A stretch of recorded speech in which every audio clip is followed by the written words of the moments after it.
एक गांव में दो पड़ोसी थे जो बचपन के अच्छे मित्र भी थे, जिनका नाम रमन और हरिलाल था। दोनों स्वभाव से काफी अलग थे। रमन बहुत धार्मिक था और भगवान को बहुत मानता था। वहीं हरिलाल कर्म पे विश्वास रखने वाला बहुत मेहनती और ईमानदार आदमी था। दोनों की आर्थिक स्थिति ज्यादा अच्छी तो नहीं थी। एक बार दोनों ने मिलकर अपनी परिस्थितियां बदलने के लिए भागीदारी में थोड़ी जमीन खरीदी।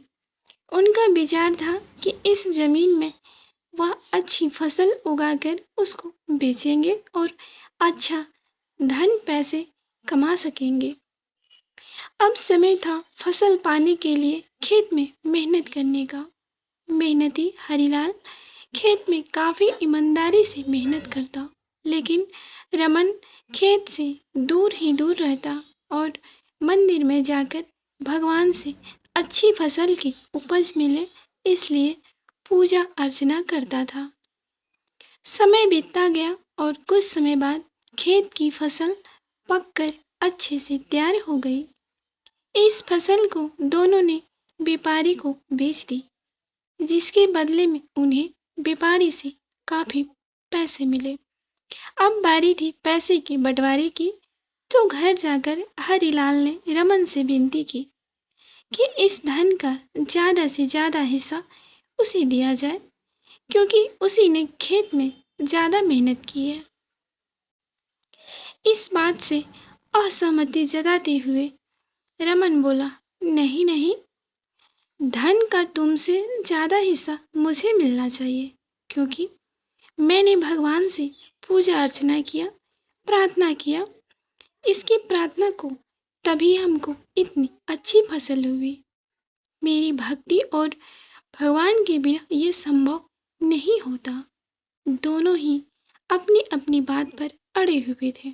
वह दोनों इस बात को आपस में नहीं सुलझा सके। धन के बंटवारे के लिए दोनों गांव के सरपंच के पास पहुंचे। सरपंच ने दोनों की सारी बातें सुनी और उन्हें पता चला कि असली हकदार हरिलाल है।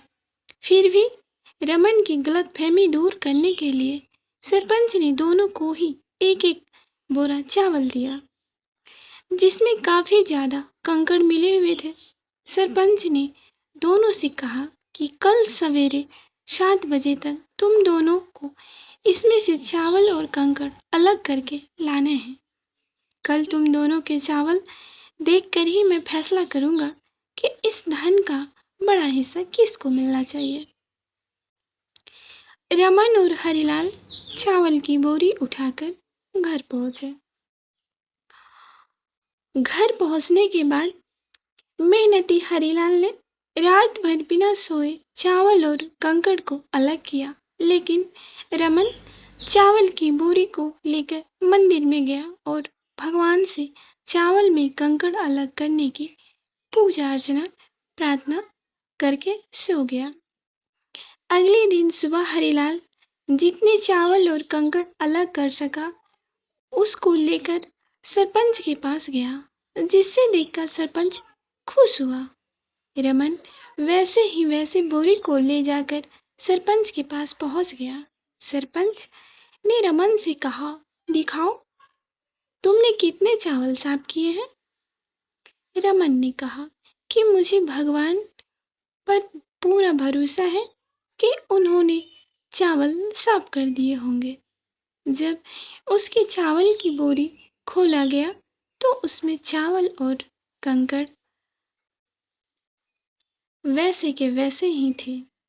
सरपंच ने रमन को समझाया और उसे कहा कि भगवान भी तभी सहायता करते हैं जब तुम मेहनत करते हो। सरपंच ने धन का ज्यादा हिस्सा हरिलाल को दिया।